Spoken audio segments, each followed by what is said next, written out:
এই সবাইকে ঈদ মুবারক। আপনারা জানেন যে আজকে ঈদুল আজহা।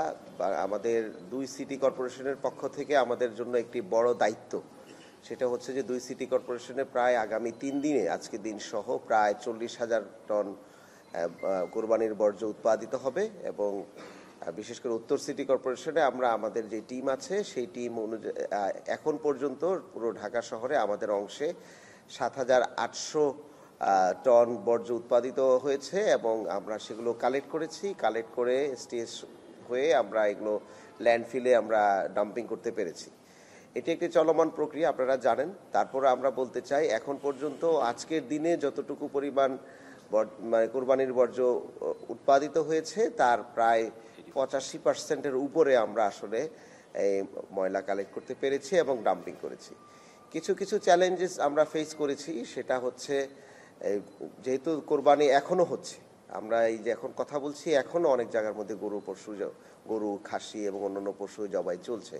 তো সুতরাং যেখানেই চলছে সেই সব জায়গাতেই আমাদের এই 3 দিন কন্টিনিউয়াসলি আমরা এই ময়লাগুলো পরিষ্কার করব। পরিষ্কার করে STS থেকে, সেটা দিনে হোক অথবা রাতে হোক, আমরা এগুলো ডাম্পিং ইয়ার্ড পর্যন্ত আমরা নিয়ে যেতে পারবো। এই আরেকটি চ্যালেঞ্জেস আমরা ফেস করেছি, সেটা হচ্ছে যে গাবতলীতে যেহেতু একটু পুলিশ স্বল্পতা প্রথম দিকে ছিল সকালবেলা দুপুর পর্যন্ত, সে কারণে প্রচুর জ্যাম হচ্ছিল গাবতলীতে। লোকাল বাসগুলো ঠিকমতো পার্কিং করছিল না এবং গাবতলী কেন্দ্রিক আরও কিছু ইনফর্মাল বাজার বসে ঈদের সময়। এবং মিরপুরে আরও অনেক জায়গার মধ্যে ঈদে মাংসের বাজার হয়। আপনার যারা মাংস কালেক্ট করে তারা আবার এইটাকে সেকেন্ডারি মাংসগুলো কিন্তু ঢাকার বিভিন্ন স্পটে বিক্রি করে। তো সেখানে আরেকটা অস্থায়ী বাজার তৈরি হয়।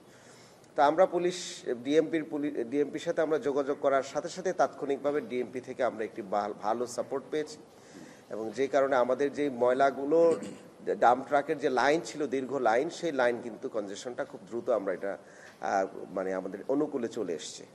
সুতরাং সেই দিক থেকে আমরা পুলিশকে অনেক ধন্যবাদ, ডিএমপিকে আমরা অনেক ধন্যবাদ জানাচ্ছি। এবং আরেকটি বড় ধন্যবাদ আমরা দিতে চাই, সেটা হচ্ছে যে ঢাকাবাসীর একটি বড় বিহেভিয়ারাল চেঞ্জ আমরা লক্ষ্য করেছি এই পুরো ঈদের সময়। আমরা দেখেছি যে তারা নিজেরাই এই ময়লাগুলো কালেক্ট করে আমাদের পরিচ্ছন্নতা কর্মীদেরকে ডেকে তারা তাদের এই ময়লাগুলো কিন্তু আমাদের কাছে পৌঁছে দিচ্ছেন। বাড়ির সামনে তারা যত্রতত্র কিন্তু ফেলছেন না। সুতরাং এখানে আমরা বলবো যে এই যে নগরীকে যে ওন করা, যেটা আমরা সবসময় মানে একতরফাভাবে অনেকেই বিভিন্ন সময় সাধারণ মানুষজনদেরকে দোষারোপ করে থাকেন, কিন্তু আমরা এবার এক ধরনের রেসপন্সিবল ঢাকার সিটিজেনদেরকে দেখেছি। তো সেই ক্ষেত্রে আমরা ঢাকাতে যারা আছেন, ঢাকাবাসীকে আমরা ধন্যবাদ জ্ঞাপন করছি সিটি কর্পোরেশনের পক্ষ থেকে, আমার পক্ষ থেকে, যে আপনাদেরকে অনেক শুভকামনা এবং শুভেচ্ছা জানাচ্ছি যে আপনারা আমাদের সাথে এগিয়ে এসছেন। আমরা একটা চ্যালেঞ্জ ভাবছিলাম মনে মনে, সেটা হচ্ছে যেহেতু পরিবর্তিত পরিস্থিতিতে আগে প্রত্যেকটি বাসা থেকে যে ময়লা কালেকশন করা হতো সেটা এক ধরনের রাজনৈতিক সেটেলমেন্ট, আপনারা এটা ভালো করে জানেন। তো সেই ক্ষেত্রে আমরা এখনও ওইটাকে কোনো একটা শেপে না আনতে পারার কারণে আমাদের মধ্যে একটি ভয় কাজ করছিল যে এখানে যদি কোনো ধরনের সাপোর্টাইজ যেহেতু না হয়, সেক্ষেত্রে আমরা সম্পূর্ণ প্রস্তুতি ছিলাম, কিন্তু এটাকে আরও বেশি সহজ করে দিয়েছে ঢাকার বাসিন্দারা। তো এটা একটি বড় কাজ হয়েছে। দ্বিতীয় হচ্ছে যে আমাদের পুরো টিমকে আমরা এই কোনো ধরনের টাইম বাউন্ডারি দেই নেই। আমরা অতীতের এক্সপিরিয়েন্সগুলোতে দেখেছি, যখন 2টার মধ্যে ময়লা কমপ্লিট করতে হবে কিংবা সন্ধ্যার মধ্যে ময়লা উঠাতেই হবে, এই ধরনের বাধ্যবাধকতা যখন দেওয়া হয় এবং যেখানে সবসময় কন্টিনিউয়াসলি 3 দিন কোরবানির পশু জবাই হতে থাকে, তো সুতরাং সেসব ক্ষেত্রে এই ধরনের বাধ্যবাধকতা দিলে এক ধরনের তাড়াহুড়া তৈরি হয় আমাদের মানে কর্মীদের মাঝখানে। তখন কিছু ময়লা মানে ডেডলাইন মিট করার জন্য অনেক সময় দেখা গিয়েছে যে রাস্তার মধ্যে ময়লা ফেলে দেওয়া হয়েছে, যত্রতত্র ময়লা ফেলে দিয়ে এক ধরনের প্রতিযোগিতা তৈরি হয়। তা আমরা আমাদের পুরো টিমকে ধীরস্থিরভাবে আমরা প্রিপেয়ার করেছি, এটা বলেই যে এটা যেহেতু 3 দিনের কন্টিনিউয়াস প্রক্রিয়া, আমরা ধীরস্থিরভাবে কাজগুলো আমরা কমপ্লিট করব। এবং যেটার একটা বড় উদাহরণ হিসেবে আমরা দেখি যে সন্ধ্যার মধ্যে আমরা 85%-এর উপরে কিন্তু ওয়েস্ট আমরা কালেক্ট করতে পেরেছি। এবং যেখান থেকে ওয়েস্টগুলো কালেক্ট করা হয়েছে আপনারা নিজেরাও গিয়ে দেখেছেন যে আংশিক কালেকশন কিংবা কিছু ময়লা পড়ে রয়েছে, কিছু রয় নাই, এই ধরনের পরিস্থিতি কিন্তু আমরা দেখি নাই। সুতরাং সেই ক্ষেত্রে আমাদের যারা পরিচ্ছন্ন কর্মী আছেন তাদের এই যে ধীরস্থিরভাবে এবং সুশৃঙ্খলভাবে যারা কাজ করছেন, এবং আমাদের যে ড্রাইভাররা যারা এখানে জড়িত আছেন, আমাদের অফিসাররা, কনজারভেন্সি অফিসাররা যারা জড়িত আছেন, বিশেষ করে আমাদের চিফ ওয়েস্ট ম্যানেজমেন্ট অফিসার যিনি আছেন আমাদের কমোডোর নিক্সন সাহেব, এই পুরো টিম এত কোঅর্ডিনেটেডভাবে কাজ করছে এখন পর্যন্ত, আজকে দিন পর্যন্ত। সেজন্য আমি তাদের প্রতি অনেক কৃতজ্ঞতা জ্ঞাপন করছি এবং ঢাকা শহরের বাসীর পক্ষ থেকেও আমরা ওনাদের প্রতি, সকলের প্রতি আমরা কৃতজ্ঞতা প্রকাশ করছি। আমরা আগামী দিন, তারপরের দিন আমরা কন্টিনিউয়াসলি এই কাজগুলো করতে থাকবো। এর মাঝখানে আমরা ভেবেছিলাম যে হাটকে আমরা পরিষ্কার করার ক্ষেত্রে এর 3 দিন পরে করব, কিন্তু আমরা কিছু কিছু জোনে অলরেডি আমাদের কনজারভেন্সি অফিসাররা হাটগুলোও প্রায় পরিষ্কার করে ফেলেছেন। তো সুতরাং এক ধরনের মানে বড় টিমওয়ার্ক আমরা লক্ষ্য করছি। পচনশীল যে ময়লাগুলো আছে সেগুলো আগে কালেকশন করা হচ্ছে, অপচনশীল ময়লাগুলো আমরা গ্র্যাজুয়ালি কালেকশন করব। কালকে আমাদের আরেকটি বড় কাজ হচ্ছে, রাস্তাগুলোকে আমরা এর সাথে সাথে আসলে পরিষ্কার করে দিই। হ্যাঁ, ওয়েস্ট কালেকশনটা আজকে আমাদের মূল প্রায়োরিটি ছিল। কালকে আমরা আবার প্রতিদিন সকালে যেরকম রাস্তা একদম ক্লিন করে দেই, আমরা চেষ্টা করব যে এই প্রচেষ্টার সাথে সাথে আমরা অ্যাটলিস্ট মেইন রোডগুলো, ভিতরে এখন সম্ভব হবে না কারণ ভিতরে অনেক গরু জবাই হবে, কিন্তু মেইন রোডগুলোর জন্য একদম ঢাকার ঝকঝকে চকচকে থাকে। কারণ কালকে অনেকেই বের হবেন, আত্মীয় স্বজন নিয়ে বন্ধু বান্ধবের বাসায় যাবেন, তো তারা যেন ঢাকাটাকে এনজয় করতে পারেন একটা সুন্দর পরিবেশে, সেটার জন্য আমরা ঢাকাকে আমরা প্রস্তুত করব। এছাড়া আরেকটি বড় চ্যালেঞ্জ আমরা সকালবেলা ফেস করেছিলাম, সেটা হচ্ছে যে আপনারা জানেন যে একটু কিছু বৃষ্টিপাত হয়েছিল। এই বৃষ্টির কারণে একদিকে ভালো হয়েছে যে রক্তগুলো ধুয়ে গিয়েছে, কিন্তু অনেকে এই গরুর এই ময়লাগুলো হচ্ছে যে কিছু কিছু জায়গার মেইন রোডের ড্রেইনের উপরে হচ্ছে ডাম্পিং করেছেন। তো সেখানে কিছু সাময়িক জলবদ্ধতা আমরা লক্ষ্য করেছি, কিন্তু সাথে সাথেই আমরা, যেহেতু আমরা নিজেরা সার্ভিলেন্সের মধ্যে ছিলাম, আমাদের কুইক রেসপন্স টিম আছে, কিউআরটি টিম আছে, যেটা আপনারা লক্ষ্য করেছেন যে ঢাকায় 54 বছরের ইতিহাসের সর্বোচ্চ বৃষ্টিপাতের পরেও সকালবেলা ঢাকার মেইন রাস্তায় আপনারা কোনো জলবদ্ধতা দেখেন নাই, বাংলাদেশেই প্রথম, ঢাকায় প্রথম। তো সুতরাং তার একটি বড় কৃতিত্ব হচ্ছে আমাদের কুইক রেসপন্স টিম। তো এই কিউআরটি টিম এবার আমরা সাথে সাথে এই যে সাময়িক যে জলাবদ্ধতা যেগুলো তৈরি হয়েছিল মিরপুরের কিছু জায়গায় এবং অন্যান্য জায়গায়, সেসব জায়গাতে আমরা এগুলো সমাধান করে ফেলেছি। তো আমাদের এটা কন্টিনিউ চলবে। আমাদের প্রতি ঘন্টায় আমরা আপডেট পাচ্ছি কতটুকু পরিমাণ বর্জ্য আমরা কালেক্ট করছি এবং কতটুকু বর্জ্য আমরা ডাম্প করছি। তো সেই আপডেট আপনারা আমাদের ফেসবুক যেই পেজ আছে সেখানেও আমরা 6 ঘন্টা পর পর অথবা দিনের শেষে আমরা সেটাও আপনাদেরকে আপডেট করে দিব। এছাড়াও যদি আপনাদের কোনো প্রশ্ন থাকে আপনারা আমাদেরকে করতে পারেন। ধন্যবাদ।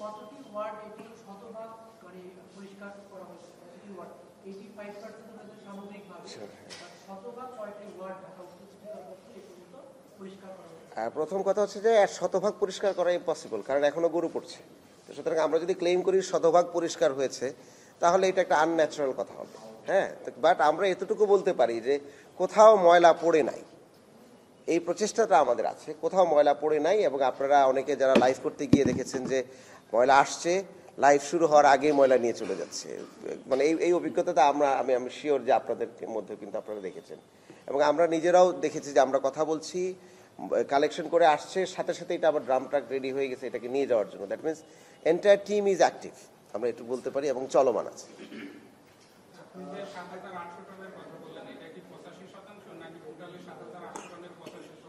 না না না না, আজকে যতটুকু কালেকশন হয়েছে সেটা টোটাল অ্যামাউন্ট হচ্ছে এত। আর আমরা 85% কেন বললাম, ওই যে এখনো গরু বিক্রি হচ্ছে, গরু কাটা হচ্ছে, সেটাকে ধরে আমরা একটা অ্যাপ্রক্সিমেট ফিগার বলেছি। জি,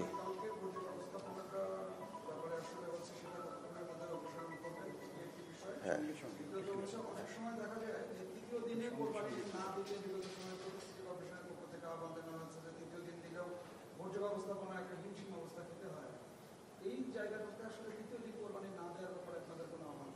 আমাদের হচ্ছে আগামীকালকেও আমরা একইভাবে বর্জ্য কালেকশন করব, আমরা পরশুদিন একইভাবে বর্জ্য কালেকশন করব। আমরা কাউকে উৎসবে বাধা দিতে চাই না। এই শহরে বৃষ্টি হোক, যেটা আমি বলি, অনেকে বৃষ্টিকে ভয় পায়, আমরা বলি যে এই শহরে আমরা বৃষ্টি চাই। আর সিটি কর্পোরেশন এই বৃষ্টির পানি যেভাবে বের করে দেওয়ার জন্য কাজ করবে, একইভাবে এই শহরে উৎসবের সময় মানুষ উৎসব করবে। এবং এই উৎসব তারা যখন ওন করবে, তাহলে এইবারের মতোই মানুষজন কিন্তু তার বয়নাটা সে নিজেই প্যাকেট বন্দি করে আমাদের কাছে দিয়ে দিবে। তো সুতরাং 3 দিন ব্যাপী যারা ঢাকায় উৎসব পালন করছেন, পশু কোরবানি করছেন, আপনারা আপনাদের মতো করে করবেন, আমরা আপনাদের সাথে সবসময় আছি।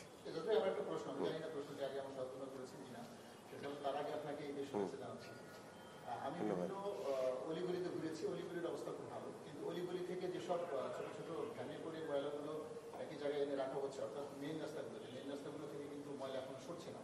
এবং আপনারা যেসব গাড়িগুলো ভাড়া করেছেন, ভাড়ার গাড়িগুলো থেকে আপনারা প্রপার সার্ভিস পাচ্ছেন না। অনেকে আমি বেশ কয়েকটা গাড়ি যারা চালক তাদের সাথে কথা বলেছি, অনেকে বলছে তেল নেই, গাড়ি নষ্ট হয়ে পড়ে আছে, এবং একটা মানে সব কিছু মিলে আসলে আপনারা কি প্রপার হইতে আপনারা শহরকে ময়লামুক্ত করতে পারছেন কি? ওনার সঙ্গে জি বলেন। প্রশ্নটা করে ফেললেন, সেটার জন্য আপনারা এবছর মানে এবার সম্ভবত হচ্ছে পুরা সিটি কর্পোরেশনের ময়লা নেওয়ার জন্য আপনারা টেন্ডার দিয়েছেন সম্ভবত রাকিব এন্টারপ্রাইজকে। রাকিব এন্টারপ্রাইজের বিরুদ্ধে আসলে বিভিন্ন সময় নানা রকম অভিযোগ এর মধ্যে উঠেছে, তারা কর্মীদেরকে কাজ না করিয়ে টাকা তুলে নিচ্ছে, নানা ধরনের অভিযোগ আছে। সেই রাকিব এন্টারপ্রাইজ এবার পুরো ডাম্পিং এর কাজটা পেয়েছে ইসে, এবং এরকম অভিযোগ কিন্তু বিভিন্ন জোন থেকে আছে যে হচ্ছে 11টার সময় ট্রাক যাওয়ার কথা ছিল, 11টার সময় ট্রাক যায় নাই, অনেক জন তারা 11টার সময় কাজ শুরু করতে পারে। এই জায়গাটা আসলে আপনি কি বলবেন, এবং যে ঠিকাদারের বিরুদ্ধে বিভিন্ন সময় অভিযোগ হয়েছে, নিউজ হয়েছে, তাকে কেন আসলে হচ্ছে এবারও আসলে এরকম কাজটা দেওয়া হবে? আচ্ছা, এক নাম্বার হচ্ছে যে আমরা কাজটা 11টা থেকে শুরু করার কথা না, আমরা অফিসিয়ালি শুরু করেছি 1:30টায়। তো সুতরাং আগে যেই ডেডলাইনগুলো দেওয়া হচ্ছে সেটা মোটিভেশন করার জন্য ইন্টারনালি হয়তো দেওয়া হয়েছে, সেটা একটি বড় বিষয়। আর দ্বিতীয় হচ্ছে যে দিন শেষের যে স্ট্যাটিস্টিক্সটা সেটা দিয়ে আমরা যেটা এখন পর্যন্ত দেখেছি, কারণ আপনারা যে কথাটা বলছেন এটা হয়তো বিচ্ছিন্ন ঘটনা হতে পারে, আমাদের নিজস্ব ট্রাক, নিজস্ব ড্রাম ট্রাকই কিন্তু বেশি। খেয়াল করে দেখবেন যে আমাদের এখানে পরিবহনের লোকজন আছে, তো সুতরাং আমাদের নিজেদের জিনিসগুলোই অনেক বেশি। আমরা কিন্তু সাব কন্ট্রাক্ট করতে পারি একটা বিচ্ছিন্নভাবে খুবই ছোট আকারে দিয়েছি, সেটা আমাদের ওভারঅল পুরো ওয়েস্ট ম্যানেজমেন্টে যে আমরা এদের উপরে ডিপেন্ডেন্ট না। সিটি কর্পোরেশন পুরোটাই হচ্ছে যে নিজেদের পরিবহনের উপরে ডিপেন্ডেন্ট। এবং সামান্য কিছু আমরা ট্রাক নিয়েছি, তাও আমরা ক্যান্টনমেন্টের ট্রাক ক্যান্টনমেন্ট থেকে নিয়েছি, ক্যান্টনমেন্টের যে বর্জ্যগুলো আমরা নিচ্ছি, তো এবং তারা আমাদেরকে ভালো সাপোর্ট দিচ্ছেন। এবং একটা দুটি যদি এরকম কোনো ঘটনা ঘটে থাকে সেটা আমরা অবশ্যই দেখব, কারণ হচ্ছে যে কাজের মাঝখানে তো দু একটি জিনিসের ভুল ত্রুটি থাকবে, আর এটা চলমান প্রক্রিয়া, তখন যে ওখানে আমরা অন্য গাড়িকে আমরা ডিপ্লয় করবো, এটা হচ্ছে এক নাম্বার। আর যাদের ব্যাপারে আপনারা অভিযোগের কথা বলছেন এটা আমাদের মাথায় থাকলো, আমরা এটা ইভালুয়েট করব ডেফিনেটলি। সুতরাং কোনো বায়াসনেস নাই, আমাদের পারফরমেন্স নিয়ে কথা। তো সুতরাং কাজের ক্ষেত্রে যদি কোনো ধরনের জিনিস হয় আমরা ইভালুয়েট করে দেখে আমরা এগুলো সিদ্ধান্ত নিই। আমরা 15 নম্বর ওয়ার্ড থেকে অভিযোগ পেয়েছি, বিশেষ করে মানিকদ্বীপ আউনি এলাকাতে। তারা বলা হচ্ছে যে তাদের অপসারণটা কম হয়েছে, মানে আপনি যে হিসাব দিলেন সেই তুলনায় অনেক কম। এটা কি বিশেষ কোনো কারণে হয়েছে নাকি ওখানকার ঠিকাদার আলাদা ছিল? সময়কার তাৎক্ষণিক কোনো ঘটনা। আপনি কয়টার সময় বলেন তো একটু ভাই? 4টার দিকে আমরা কথা বলেছি। এখন তো 7টা, এখন সব কালেক্ট হয়ে গেছে মোটামুটি। আমরা আমরা রিপোর্ট তো লাইভ রিপোর্ট পাচ্ছি, তো আপনি চাইলে আপনাকে আমরা স্ট্যাটিস্টিক্সগুলো দিব। আপনার চ্যালেঞ্জ কি পেলেন এই বছর? আমাদের প্রথম চ্যালেঞ্জ হচ্ছে যে বৃষ্টি হয়ে গেল, বৃষ্টি হওয়ার সাথে সাথে আমরা ওই যে জলাবদ্ধতা একটা ম্যাটার করে, এটা একটা। বৃষ্টির সময় হচ্ছে যে অনেকে কোরবানি করতে পারেন না, কারণ কোরবানি যারা করতে চান তারা তো রাস্তায় কোরবানিটি করেন আমাদের শহরে। তো সেক্ষেত্রে মানে দুই এন্ডেই চ্যালেঞ্জ, এবং যে কারণে এখন সন্ধ্যায় কোরবানি হচ্ছে, এখনো কিন্তু কোরবানি হচ্ছে, এখনো আমি দেখে আসছি বিভিন্ন জায়গায়, আমি তো ঘোরাঘুরি করছি, এখনো কিন্তু কোরবানি হচ্ছে। তো সুতরাং এটা এক ধরনের এনভায়রনমেন্টাল কজের কারণে হয়তো এটা ডিলে হচ্ছে, বাট দুই পক্ষেরই কিন্তু কোঅর্ডিনেশনটা আছে। আমরাও ফিল্ডে আছি, আর ঢাকাবাসীও এখনো পর্যন্ত কিন্তু উৎসবটা করছেন। কোরবানির উৎসবটা একটা মজার, একটা বড় উৎসবটা হচ্ছে যে একটা রিচুয়াল, গরু কোরবানি করা, আরেকটা হচ্ছে যে এটাকে ডিস্ট্রিবিউট করা সারাদিন ব্যাপী। আজকে দেখবেন যে রাত্র 1-2টা পর্যন্ত কিন্তু আত্মীয় স্বজনের বাসায় মানুষজন কিন্তু এই মাংস নিয়ে যাবে। তো দেওয়ার যে আনন্দ, এটা তো কন্টিনিউয়াস প্রসেস, এবং এই প্রসেসে আমরা আছি, যখন যেখানে লাগবে সেখানে না, এটা স্বস্তির কিছু না। শোনেন, আমরা তো একটা প্রফেশনাল অর্গানাইজেশন, তো সেখানে এখানে স্যাটিসফ্যাকশনের কোনো জায়গা নাই। হ্যাঁ, এটা হচ্ছে পারফরমেন্সের জায়গা। তো সুতরাং উইল কিপ মানে পারফর্মিং আওয়ার ডিউটিস। এই আমরা যতটুকু ভালো করতে পারি আগামীতে এরপরের বার আরো ভালো করবো, কারণ এরপরের বার আরো ভালো করতে হবে আমাদেরকে, এটা হচ্ছে যে আমাদের মূল কাজ।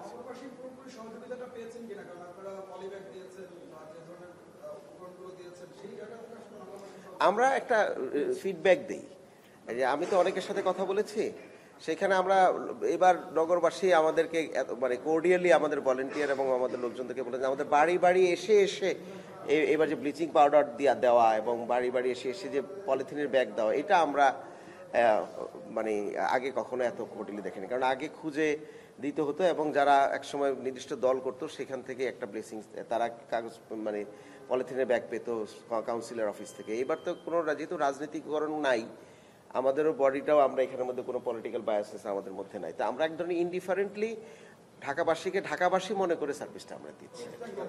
একটা বিষয় আছে, আপনার নিয়ে একটু কথা বলি। জি, যেটা হচ্ছে আপনারা যে ল্যান্ডফিলে ময়লাগুলো ফেলছেন সেখানকার আশপাশের পরিবেশ কিন্তু আগামী কয়েকদিন খুবই ভয়াবহ ধারণ করবে, যেহেতু সেখানে পচনশীল বর্জ্য আছে এবং ঢাকাবাসী যখন ঢাকায় ঢুকবেন আমিনবাজারের আশপাশে কিন্তু গন্ধ ছড়াবে। তো এই যে বিষয়টা রয়েছে এটাকে প্রোটেক্ট করার জন্য বা এই ধরনের বর্জ্যগুলোকে ব্যবস্থাপনা করার জন্য আপনার কোনো সুদূর প্রসারী অথবা সাময়িক কোনো আচ্ছা আমি বলি প্রথম কথা হচ্ছে যে আমিনবাজার থেকে যে পরিমাণ গন্ধ ছড়ায় সেটা হচ্ছে যে বেশি পচলে গন্ধ বেশি ছড়ায়, এবং এটা অলরেডি 90 ফিট হয়েছে এটার গন্ধ। আমি মিরপুর 1 নম্বর পর্যন্ত দুপুরবেলা আসে, যখন হচ্ছে রোদ উঠে একটা ভাপ যায়, গরমের ভাপ সহ।